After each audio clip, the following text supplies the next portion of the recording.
Thank you so much, Molly, and thank you to the Book Festival for having me here. This has been a wonderful, wonderful visit.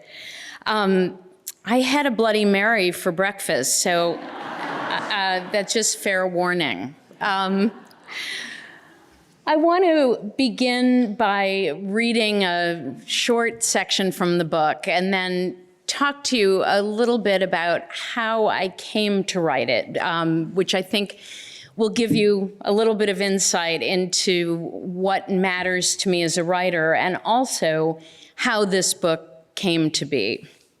So this is from the beginning of the book. I grew up in libraries, or at least it feels that way. I was raised in the suburbs of Cleveland, just a few blocks from the brick-faced Bertram Woods branch of the Shaker Heights Public Library System. Throughout my childhood, starting when I was very young, I went there several times a week with my mother. On those visits, my mother and I walked in together, but as soon as we passed through the door, we split up and each headed to our favorite section. The library might have been the first place I was ever given autonomy. Even when I was maybe 4 or 5 years old, I was allowed to head off on my own. Then, after a while, my mother and I reunited at the checkout counter with our finds. Together, we waited as the librarian pulled out the date card and stamped it with the checkout machine, that giant fist thumping the card with a loud chunk, printing a crooked due date underneath a score of previous crooked due dates that belonged to other people, other times. Our visits to the library were never long enough for me. The place was so bountiful. I loved wandering around the bookshelves, scanning the spines, until something happened to catch my eye. Those visits were dreamy, frictionless interludes that promised I would leave richer than I arrived. It wasn't like going to the store with my mom, which guaranteed a tug of war between what I wanted and what my mother was willing to buy me. In the library, I could have anything I wanted. After we checked out, I loved being in the car and having all the books we'd gotten stacked on my lap, pressing me under their solid, warm weight, their mylar covers sticking a bit to my thighs. It was such a thrill leaving a place with things you hadn't paid for. Such a thrill anticipating the new books we would read. On the ride home, my mom and I talked about the order in which we were going to read our books and how long until they had to be returned, a solemn conversation in which we decided how to pace ourselves through this charmed, evanescent period of grace until the books were due. We both thought all of the librarians in the Bertram Woods Branch Library were beautiful. For a few minutes, we would discuss their beauty. My mother then always mentioned that if she could have chosen any profession at all, she would have chosen to be a librarian. And the car would grow silent for a moment as we both considered what an amazing thing that would have been. When I was older, I usually walked to the library myself, lugging back as many books as I could carry. Even when I was in my last year of high school and could drive myself to the library, my mother and I still went together now and then. And the trip unfolded exactly as it did when I was a child, with all the same beats and pauses and comments and reveries, the same perfect pensive rhythm we followed so many times before. When I miss my mother these days, now that she is gone, I like to picture us in the car together, going for one more magnificent trip to Bertram Woods. Thank you.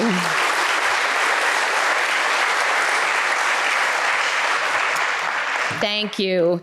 So let me tell you how I came to write this book, and everything about it came as a surprise, because when I finished writing Rin Tin Tin, I didn't want to write any more books.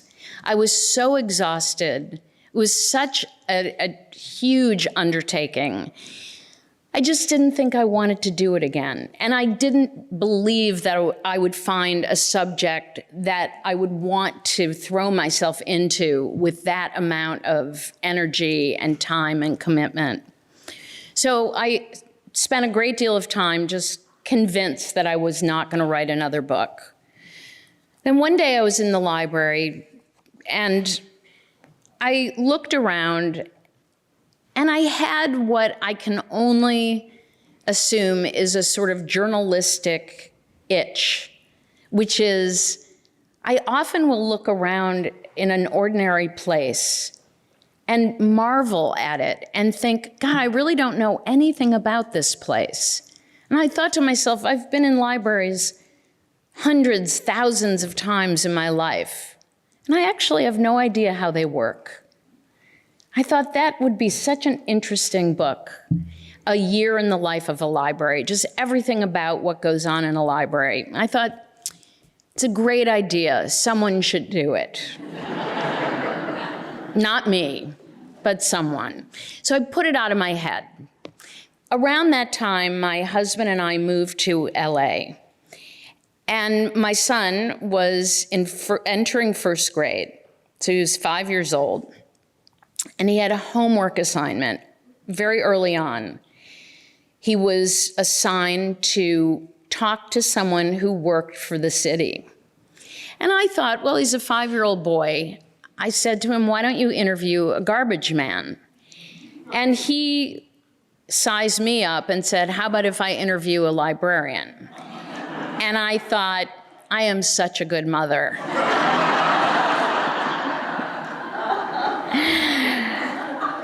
And I said, great idea, let's go. And we looked up where the closest library was because we were brand new to LA.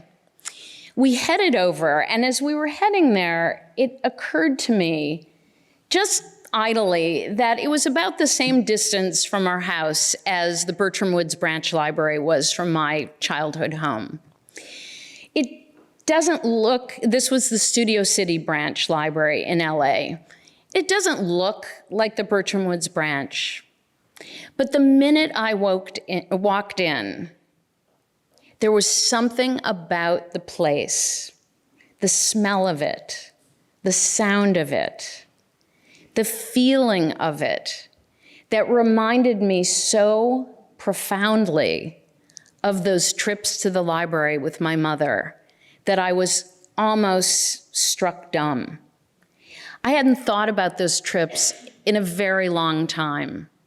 And this just brought it back to me so powerfully. It was overwhelming. I thought, I went lots of places with my mother. Why is going to the library the one that has such a profound effect on me? Why are these memories so vivid, so emotional? I mean, I don't walk into grocery stores and have epiphanies. I don't stand there frozen thinking this was just like going to the grocery store with Mom. But something about going into the library with my son at that moment reminded me of the power of that dreamy experience. I thought there's something there. There's something about our relationship to libraries that stirs some kind of emotion that's far greater than what it would appear to be on the surface. And I thought, someone should really write a book about that. As I said, we had just moved to LA. And I was asked by the Library Foundation just to give a little talk to their sponsors and their donors, rather, and which I gladly did. At the end of the talk, this was at some country club in Bel Air, and after the talk, the head of the Library Foundation came up to me and said, I'd really like, as a thank you, to give you a tour of the downtown library. And I was very excited because I didn't know LA had a downtown.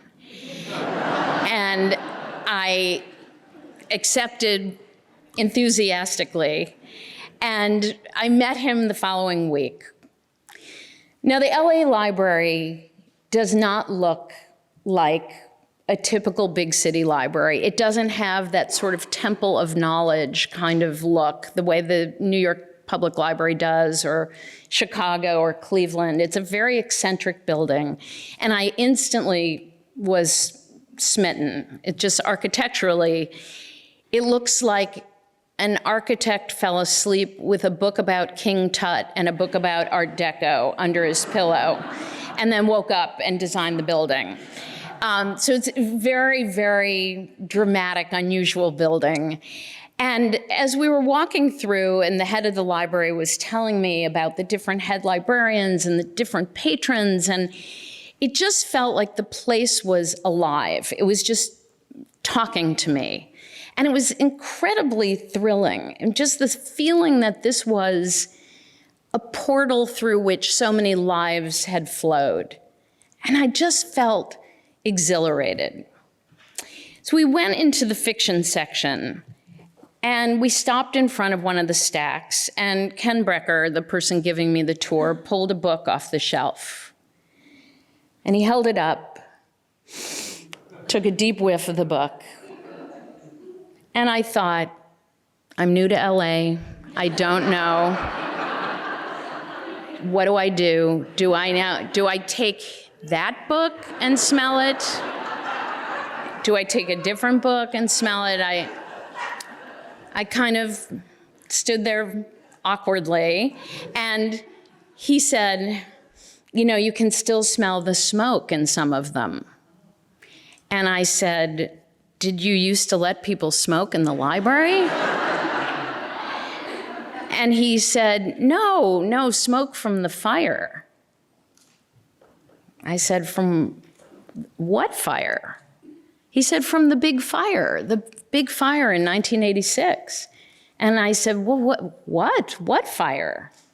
He said, oh, the big fire in 86, it shut the library down for 7 years. And I said, someone should write a book about this.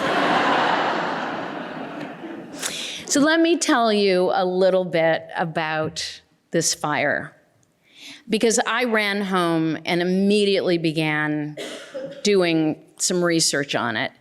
This was the largest library fire in American history. It destroyed 400,000 books and damaged 700,000 more. So over 1 million books were affected.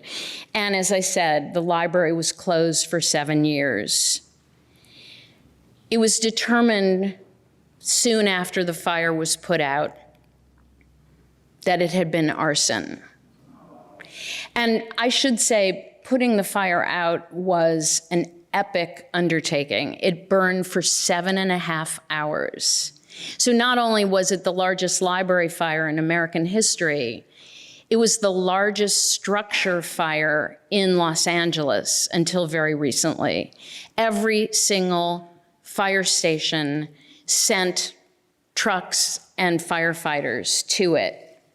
And it really is extraordinary that the building survived.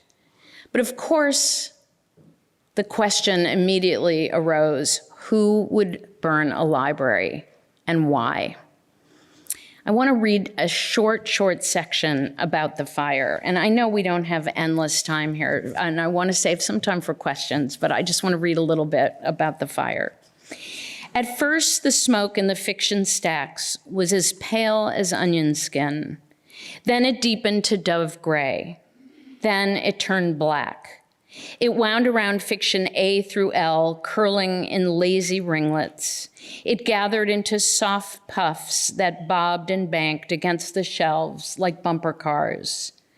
Suddenly, sharp fingers of flame shot through the smoke and jabbed upward. More flames erupted. The heat built. The temperature reached 451 degrees, and the books began smoldering. Their covers burst like popcorn. Pages flared and blackened and then sprang away from their bindings, a ream of sooty scraps soaring on the updraft. The fire flashed through fiction, consuming as it traveled. It reached for the cookbooks roasted. The fire scrambled to the 6th tier and then to the 7th. Every book in its path bloomed with flame. So this book, my pursuit over the next 6 years, was these several different strands of the story. I mean, one was the simple question of what is the life of a library like? And what I mean is in the moment, in today's world, what is the life of a library? Secondly, why do libraries still matter? And do they? And that was very much part of this inquiry. Secondly, why do we feel such incredible emotion and connection to libraries? I mean, if you analyze it very simply, these are buildings filled with books. Something about them feels more profound than that. We have a feeling of ownership, of emotion about libraries that's far greater and deeper and richer and more timeless than what it might appear on the surface. Why have libraries been burned throughout history? And this was the big shock to me, that while this was the largest library fire in American history, it was certainly not the only one, and by far not the only library burning in history. In fact, for the sake of putting perspective on it, there's a Wikipedia page for burned libraries. Throughout history, libraries have been burned. Why? Because we care about them. It's almost a circular piece of logic. We care so deeply about them that burning them becomes an act of aggression. The Nazis, in fact, had a commando squad, excuse me, called the Bren Commandos that had one mission, which was to seek out and burn libraries. And I found that so interesting. Why would you devote manpower in the fighting of a war to something that arguably has no strategic value? It's because we care about them. If you are a part of a community that is being aggressed upon, burning your library down is a way of saying nothing is safe, not even the library. But it's also a more profound statement, which is you will be forgotten. Your history, your dreams, your knowledge, everything the library holds about who you are will be erased from the world's memory. So it's a deeply, profoundly affecting, terrorizing gesture. And that's why it's been used throughout history, even though arguably it doesn't have a true value in terms of what gets destroyed.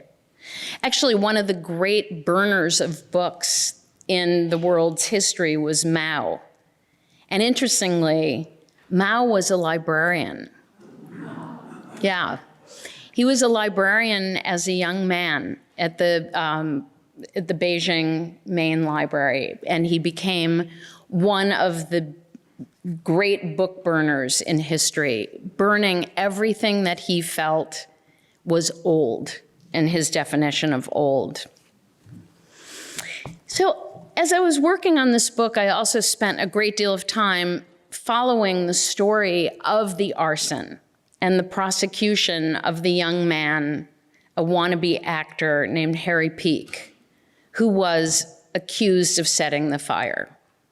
And the question of why would he have done it if he did it, and what happened to the prosecution. And I won't tell you the outcome of the prosecution, because I think one of the pleasures of the book is following the story of what happened with this crime. But it was an incredibly convoluted, complicated legal case that caused me to learn a lot more about arson than I ever dreamed that I would learn. Now, all of these different threads of the story were really challenging for me as a writer, and coordinating them and choreographing them became one of my big tasks with the book. But all of it unlocked for me one day when I came across, and I don't even remember where I came across, this expression from Senegal. And the expression is, when someone dies, you say, rather than saying he or she has died, you say his or her library has burned. And at first, when I heard that expression, I couldn't understand it. I thought, how can you equate a human to a library? It seemed absolutely baffling. But the more I worked on the book, the more I explored our feeling about books, our feeling about libraries, it became more clear to me why that expression was so accurate, so perfect, so elegant. It was also, unfortunately, because while I was working on the book, my mother developed Alzheimer's. And while the first trigger for writing the book was remembering these trips to the library with her, suddenly the urgency of writing the book was to capture in some permanent way the memory of those trips together. And I began thinking about that equation, that someone dying was like a library burning. And I began understanding it because over the course of the 6 years that I was working on this book, I began to see my mother's library burning. All of our knowledge, all of our individual stories, our memories, our fantasies, who we are, we store internally almost like little volumes, like little books. And a memory feels very much like walking down an aisle in a library, searching, and then finding that particular memory, that particular fact or piece of knowledge, and pulling it out. And libraries, in that sense, are organized very much like the human mind.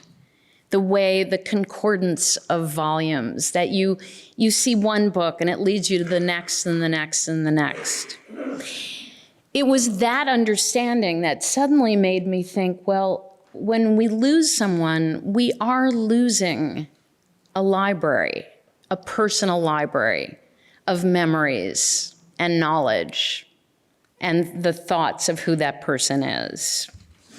That became the notion that drew this all together for me. The understanding that our attachment to libraries is profound because we see a reflection, in a way, of the way our own internal life is organized. Libraries remember for a culture. We remember for ourselves. Libraries do it for our community, for our culture, for humankind. And that brought me back to the idea of why libraries are so often burned as acts of terror and of war, because it cuts us deeply, personally. It's not just, if you compare it to the idea that City Hall burned down, well, certainly nobody celebrates City Hall burning down, but the library, that feels personal. Now, one of the things that was wonderful about doing this book was taking a deep dive into the history of Los Angeles Now, one thing I realized, and no offense to any librarians here, I mean this in the most complimentary way, it seems to me that library work attracts a highly unusual group of people with a slightly higher than usual tendency to idiosyncrasy. Los Angeles attracts a highly unusual group of people with a slightly higher percentage of idiosyncrasy. So librarians in Los Angeles, I don't think I need to say more. I loved learning the history of the librarians who have run the LA Library, and they were some of the most interesting people I could ever imagine, who in their own way were very important to the city's development. My favorite was, and I say favorite more to suggest as a reporter, my favorite. I'm not sure as if I were having a dinner party, he would have been my favorite, but was a man named Charles Lummis, who, when he was a young man, he was a newspaper man in Cincinnati. He was hired by the LA Times, and this was in about 1895. He accepted the job and then walked from Cincinnati to Los Angeles, as one does. He became the head of the LA Library, and I'm afraid I don't have time to detail it, but his ascension to the head of the library was quite controversial. It set off what is known as the Great Library War, which paired him, or rather set him against the librarian who was running the library at the time, a woman named Mary Jones. And it was an epic battle that, like so many of these stories, had somehow managed to be lost in the ether of history.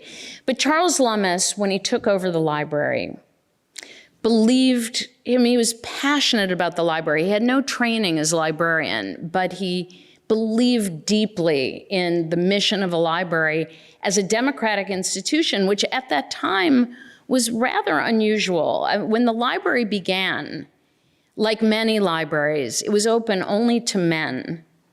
Women could use a little reading room that was separate, and children were not allowed in the library, which is really funny when you think of what the way libraries are now. Then they allowed children in who were 12 and allowed women into a slightly larger part of the library. My favorite was there was a time period where children had to have a certain grade average to use the library. But Charles Lummis was passionate about getting everybody to use the library, not just scholars, not just the elite, but everybody. He petitioned railroad companies and factories saying you must have your people use the library. But he also had a few eccentricities. He really hated when people read books that he thought were stupid. So he didn't believe in removing these books from the collection because he didn't believe in censorship. So instead he had a branding iron made and with a skull and crossbones. And he branded the books that he thought were particularly stupid and then put a bookmark in it saying there are far better books on this subject. If any of you have the opportunity to visit the LA Library, they do have some of those books still in their rare book collection, which is kind of, they're amazing. And the number of people who I met in the course of working on this book who were equally brilliant and eccentric, it was quite a rogues gallery, and one that, as a newcomer to Los Angeles, truly made me fall in love with the odd, inventive, pioneering spirit of the city, which I think the library reflected all along. Before I open up to questions, I want to read another short section from the book, and then I would like to leave time for questions from you. I went to the library late one day, just before closing time, when the light outside was already dusky and the place was sleepy and slow. The library is so big that when crowds thin out, it can feel very private, almost like a secret place. And the space is so enveloping that you have no sense of the world outside. I went down to the history department, and then I roamed from department to department, just strolling through, and crossed the beautiful hollow rotunda, a gorgeous surprise every time I entered it, and then went up the wide lap of the back staircase, where the Statue of Civilization stared at me as I made my way. The silence was more soothing than solemn. A library is a good place to soften solitude, a place where you feel part of a conversation that has gone on for hundreds and hundreds of years, even when you're all alone. The library is a whispering post. You don't need to take a book off a shelf to know there is a voice inside that is waiting to speak to you. And behind that was someone who truly believed that if he or she spoke, someone would listen. It was that affirmation that always amazed me. Even the oddest, most particular book was written with that kind of courage, the writer's belief that someone would find his or her book important to read. I was struck by how precious and foolish and brave that belief is, and how necessary and how full of hope it is to collect these books and manuscripts and preserve them. It declares that all these stories matter, and so does every effort to create something that connects us to one another and to our past and to what is still to come.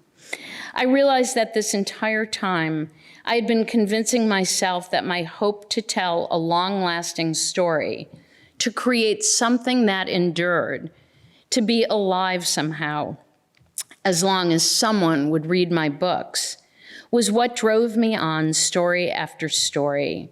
It was my way to understand who I was.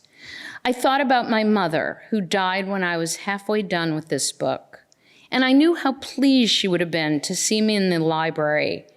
And I was able to use that thought to transport myself for a split second to a time when I was young and she was in the moment, alert and tender, with years ahead of her. And she was beaming at me as I toddled to the checkout counter with an armload of books. I knew that if we had come here together to this enchanted place of stucco and statuary and all the stories in the world for us to have, she would have reminded me just about now that if she could have chosen any profession in the world, she would have been a librarian.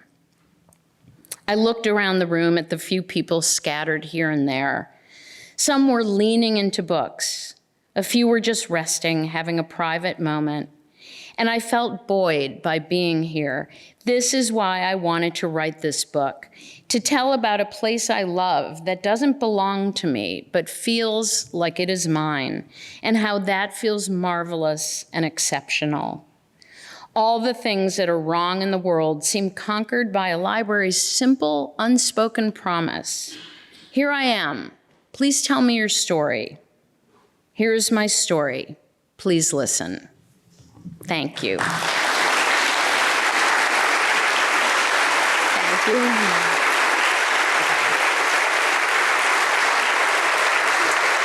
Thank you. Thank you so much. I appreciate that so much. I have time for just a couple questions. I think not so many. So do you want to write more books then? Well, yes, I do. I do. I think that I kind of got over the hump of feeling as I did at the time that it was just too big. It's a huge commitment. I mean, it took 6 years, but the reward is to create, this was a book about writing books. So it was very much a message to myself about creating something permanent, and what an honor and privilege it is to be able to do that. So I'm afraid I will. Yes? I was wondering what you thought of libraries in the future would look like.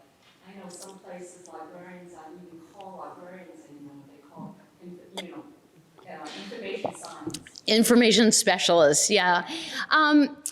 I feel very optimistic about the future of libraries. They've never remained, there is no single way libraries have always been. They have adapted and adapted and adapted. I mean, as I said, they used to be only for men, and there was a membership cost. I think we're all glad that they've evolved from that point. It was considered outrageous when they began collecting photography, when they began having media beside the books. And it has meant that they've remained vital and part of the culture now, and that they're not museums. And I don't think we would want them to be museums. The Library of the Future, I think, will continue growing in what they've been doing over the last 20 years as the internet has taken some of what they do online. And that is to offer learning in the moment, services in the moment. I mean, I like to point out to people that one library I went to in Denmark has the city marriage license bureau in it. And I thought, well, if you're to think of libraries as the portal to knowledge, I guess the Marriage License Bureau fits. But I do think that they are growing as community centers, and I kind of dismiss the terminology of information specialists, but I think that they exist and always have existed as the community center for knowledge and information. And however we are receiving knowledge and information in the future, I hope libraries will offer. I think it's important to keep them vital and not as these sentimental, sort of dusty pieces, relics of a past. Do we have maybe one more question? One really good question? Yes? In your 6 years of writing a book, did you find time to read a book? And if so, what kind of books do you like to read? When I'm working, I read fiction. In fact, Washington Black was one of the last books that I read while I was working on my book. And I'm very inspired by the craft and art of fiction. And I do read nonfiction, but when I'm working on a book in particular, I like being lifted out of my world with fiction. Yeah? He always gets A's, right? 105 out of 100, he just told me. Thank you so much. Really appreciate it.